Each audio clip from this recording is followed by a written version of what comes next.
इस वक्त आप आराम से बैठकर इस वीडियो को देख रहे हैं, मगर मैं आपको कहूं, आज जिस जगह पर आप अभी बैठे हो वो जमीन आज से करोड़ों साल पहले 8,500 डिग्री के तापमान से उबल रही थी, या जिस जगह पर आप बैठे हैं वो जगह लाखों सालों तक बर्फ से ढकी हुई थी।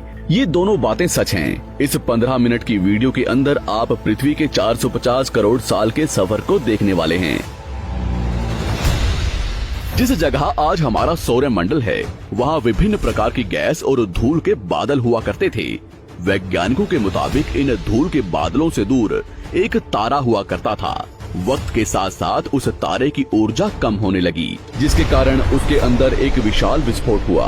विस्फोट की वजह से अंतरिक्ष की ये धूल एक दूसरे से दबने लगी। इस दौरान बादलों में स्थित धूल के कण दबाव और गर्मी के कारण बड़े उल्कापिंड और पत्थरों में परिवर्तित हो चुके थे, और इसी दबाव की वजह से इन बादलों में स्थित रेडियो एक्टिव पदार्थ ने ग्रेविटी का निर्माण किया। इस ग्रेविटी के कारण बीच में हाइड्रोजन और हीलियम इकट्ठा होने लगे। बीच के इस भयंकर दबाव के कारण एक विशाल विस्फोट हुआ, और इसी विस्फोट के कारण हमारे सूरज का जन्म हुआ। अंतरिक्ष में फैले एस्ट्रॉयड यानी क्षुद्र ग्रहों में भारी वजन की वजह से सूरज के करीब आकर सूरज की परिक्रमा करने लगे। धीरे धीरे इन्हीं एस्ट्रॉयड में भारी टकराव हुआ, जिसके फलस्वरूप मरकरी, विनस, अर्थ और मार्स जैसे ग्रहों का निर्माण हुआ। वैज्ञानिकों के मुताबिक उस वक्त पृथ्वी और मार्स यानी मंगल ग्रह के बीच थिया नामक ग्रह सूरज की परिक्रमा किया करता था। पृथ्वी पर ग्रेविटी होने की वजह से सूरज की परिक्रमा करने वाले एस्ट्रॉयड अब पृथ्वी की परिक्रमा करने लगे, और धीरे धीरे करोड़ों सालों तक ये पृथ्वी पर गिरते रहे। और ऐसी घटना हमारे पड़ोसी ग्रह थिया पर भी हो रही थी, जिसके कारण थिया पृथ्वी के और करीब आने लगा और आकर पृथ्वी से टकराया। इस भयंकर टकराव की वजह से पृथ्वी के हिस्से कणों के रूप में अंतरिक्ष में फैल गए और एक रिंग्स की तरह पृथ्वी की परिक्रमा करने लगे। इन्हीं परिक्रमा करते हुए कणों में टकराव होने लगा, जिसके कारण हमारे चांद का निर्माण हुआ। उस वक्त पृथ्वी पर सिर्फ एक ही समुद्र हुआ करता था, और वो था 1900 डिग्री सेल्सियस की तापमान पर उबलते हुए लावे का। उबल रही थी वो सारी चीजें जिसे आज आप अलग अलग नाम से जानते हैं। वक्त के साथ साथ पृथ्वी धीरे धीरे ठंडी हो रही थी, जिसके कारण पृथ्वी के भारी तत्व जैसे धातु और रेडियो एक्टिव पदार्थ पृथ्वी के केंद्र में जाकर इकट्ठा हो गए, और हल्के पदार्थ पृथ्वी की सतह पर आ गए। लाखों सालों तक पृथ्वी पर उल्कापिंडों की बरसात हुई, और इन गिरते हुए उल्कापिंडों में जमा था नमक, मिनरल्स और पानी। करोड़ों सालों तक इन उल्कापिंडों की बरसात होती रही, और धीरे धीरे पृथ्वी की ऊपरी सतह पानी से ढकने लगी। वैज्ञानिकों के मुताबिक यही वो वक्त था जब दूर गहरे पानी के अंदर निकलते ज्वालामुखियों से पहली बार सूक्ष्म जीवों का निर्माण हुआ। लाखों सालों बाद एक वक्त ऐसा आया जब पृथ्वी की पूरी सतह पानी से ढक चुकी थी। हमारी पृथ्वी के सबसे अंदर का कोर रेडियो एक्टिव पदार्थ से बने होने की वजह से हरदम गर्म होता रहता है, लेकिन जब भी पृथ्वी की ऊपरी जमीन ठंडी हो जाती है, तब पृथ्वी के अंदर की गर्मी बाहर नहीं निकल पाती, जिसके कारण ज्वालामुखियों का निर्माण होता है। और उस वक्त कुछ ऐसा ही हुआ। पानी से ढकी हुई पृथ्वी पर हजारों की तादाद में ज्वालामुखी निकलने लगे, और आने वाले लाखों सालों तक इन ज्वालामुखियों का निकलना जारी रहा, जिससे पानी के ऊपर जमीन का निर्माण हो रहा था। इस वक्त भी पृथ्वी पर वातावरण न होने की वजह से अंतरिक्ष से उल्कापिंडों की बरसात हो रही थी। आज से लगभग 300 करोड़ साल पहले पृथ्वी पर ऐसा वक्त आया जब पृथ्वी का वातावरण लगभग स्थिर होने लगा था। ज्वालामुखी निकलने धीरे हो गए थे, और पृथ्वी का एक दिन 12 घंटे का हुआ करता था। साल बीतते गए, और धीरे धीरे ये सूक्ष्म जीव विकसित होते गए और समूह में रहने लगे। आज से लगभग 250 करोड़ साल पहले पहली बार पृथ्वी पर ऐसे जीवों का निर्माण हुआ जो जीने के लिए ये पानी के अंदर के मिनरल्स यानी खनिज पदार्थ और धूप का इस्तेमाल करते थे, और मल त्याग के रूप में ऑक्सीजन बाहर निकालते थे। इस वक्त तक पृथ्वी पर ज्यादातर ज्वालामुखी निकलने बंद हो चुके थे, और इन माइक्रोबैक्टीरियाज की वजह से वातावरण में ऑक्सीजन की मात्रा बढ़ रही थी। वातावरण में ऑक्सीजन बढ़ने की वजह से पृथ्वी का वायुमंडल बनना शुरू हुआ, और आने वाले हजारों सालों तक वातावरण में ऑक्सीजन की मात्रा बढ़ती रही। जिसकी वजह से पृथ्वी के ज्यादातर हिस्सों में ये सूक्ष्म जीव फैल गए। हजारों सालों बाद एक वक्त ऐसा आया जब पृथ्वी में ज्यादा ऑक्सीजन बढ़ने के कारण ये सूक्ष्म जीव मरने शुरू हो गए। उस वक्त तक पृथ्वी का वातावरण ठंडा होने के साथ साथ ऑक्सीजन से भी भर चुका था, जिसके कारण जमीन और वातावरण में स्थित आयरन यानी लोहे के मिनरल्स पानी में स्थित ऑक्सीजन से रिएक्ट होने लगे। और एक वक्त ऐसा आया जब पृथ्वी की जमीन आज के मार्स के जैसे लाल हो चुकी थी। वक्त बीतने के साथ साथ धरती की टेक्टोनिक प्लेट्स में दरार होने लगी, जिसके कारण पृथ्वी के अंदर का लावा जमीन की तरह कई लाखों सालों तक खुला उबलता रहा।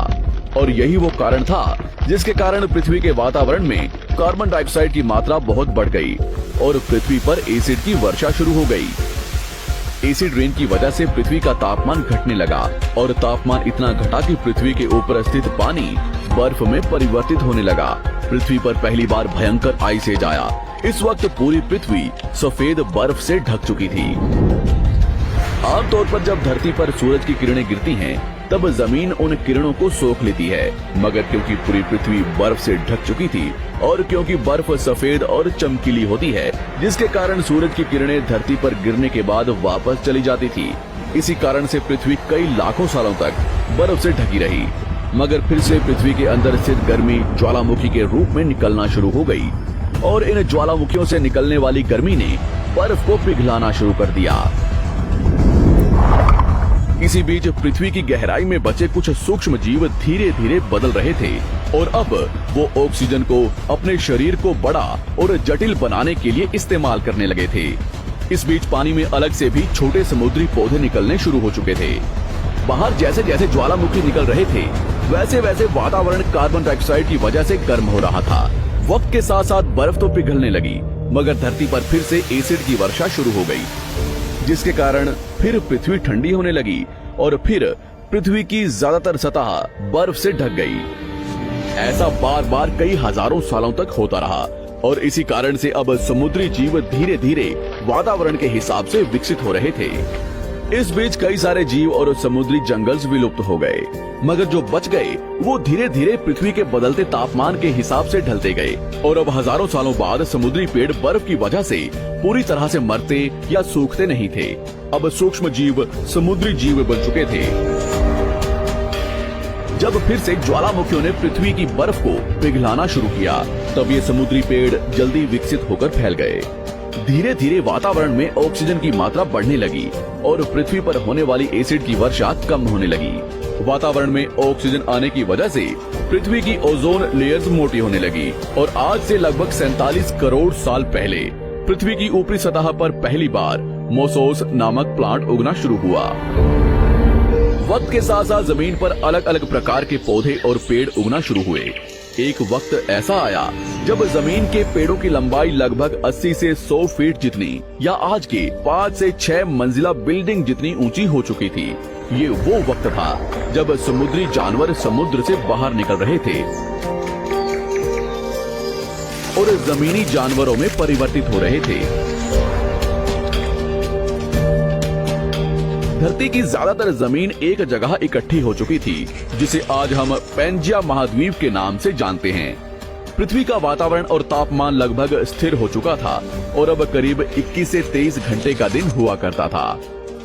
अब समुद्री जीव पानी से बाहर रहने लगे थे और वातावरण के हिसाब से उनके शरीर का रंग रूप बदल रहा था। धीरे धीरे ये जमीनी जानवर डायनासोर्स में परिवर्तित हो गए। जिन डायनासोर्स ने पेड़ पौधे खाने शुरू कर दिए, उनका शरीर लंबा और विशाल रूप से विकसित होने लगा। कुछ डायनासोर्स शिकार किया करते थे, जिसके कारण वे छोटे और तेज होते चले गए।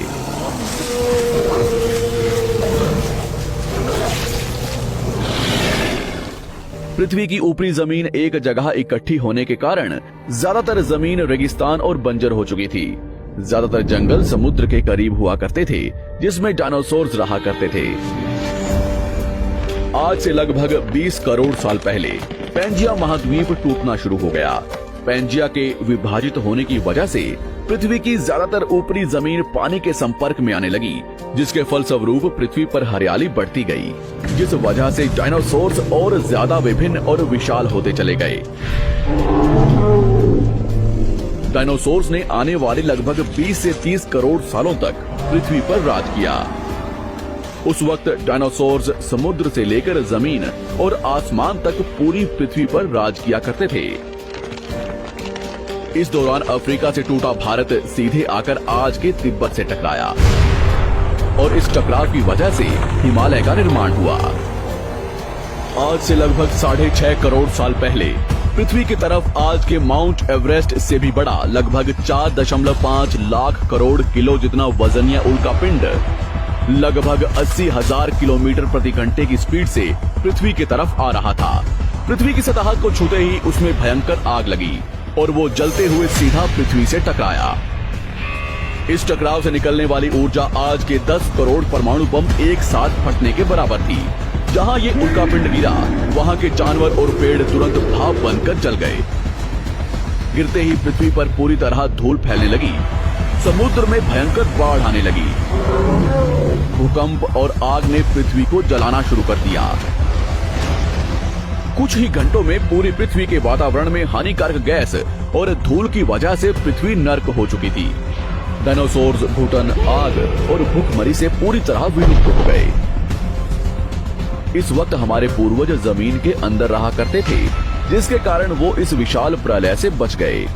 पृथ्वी का वातावरण पूरी तरह से काला और अंधेरा हो चुका था, जिससे धूप भी जमीन तक नहीं पहुंच पा रही थी। पृथ्वी के पेड़ और ज्यादातर जानवर विलुप्त हो गए। वातावरण में धूल और हानिकारक गैस के कारण पृथ्वी पर फिर से एसिड की वर्षा शुरू हो गई और फिर पृथ्वी ठंडी होकर बर्फ से ढक। पृथ्वी की बर्फ लाखों सालों तक नहीं जमी रही और 80 से 90 हजार साल बाद ये बर्फ पिघलनी शुरू हो गई। जैसे ही धरती पर वातावरण फिर से पहले जैसा होने लगा, वैसे ही ये छोटे जीव जमीन से बाहर आना शुरू हो गए। उस वक्त पृथ्वी की बर्फ पिघलनी शुरू ही हुई थी, जिसके कारण अफ्रीका में घने ठंडे जंगल हुआ करते थे और इसी बीच ये जमीनी जीव बंदरों में परिवर्तित हुए। मगर जैसे जैसे पृथ्वी गर्म होने लगी, वैसे वैसे अफ्रीका के ये जंगल सूखने लगे। जंगल की चीजें खाने वाले बंदरों को खाने की कमी होने लगी। खाने की तलाश में इन बंदरों ने अपने पैरों पर चलना शुरू कर दिया, जिससे उन्हें दूसरे जानवरों के शिकार करने में मदद मिलती थी। धीरे धीरे बंदर एप्स यानी वानर में परिवर्तित हुए। खाने की तलाश में ये एप्स पृथ्वी के दूसरे हिस्सों में फैलने लगे और धीरे धीरे उनके शरीर का रंग रूप वहाँ के मौसम के हिसाब से बदलता गया। वक्त के साथ साथ हम आदिवासी बने। हमने हथियारों से लेकर आग का आविष्कार किया। हम धीरे धीरे इंसान के रूप में विकसित हुए। हमने धर्म से लेकर परिवार, भाषा और संस्कृति का निर्माण किया और वक्त के साथ साथ हम विकसित होते चले गए और आज हम इस पृथ्वी की सबसे विकसित प्रजाति बन चुके हैं। पृथ्वी को आज के जैसे बनने में लगभग 450 करोड़ साल का वक्त लगा है और हमें एक छोटे जमीन में रहने वाले जानवर से इंसान बनने में कई लाखों सालों का। मगर हमने इन 100 सालों में जितना पृथ्वी को गंदा और तबाह किया है, उतना आज तक किसी भी प्रजाति ने नहीं किया होगा। हम फिर से धरती को गर्म कर रहे हैं और कार्बन डाइऑक्साइड की मात्रा बढ़ा रहे हैं। वैज्ञानिकों का मानना है कि पृथ्वी पर फिर से विशाल परिवर्तन होने वाला है।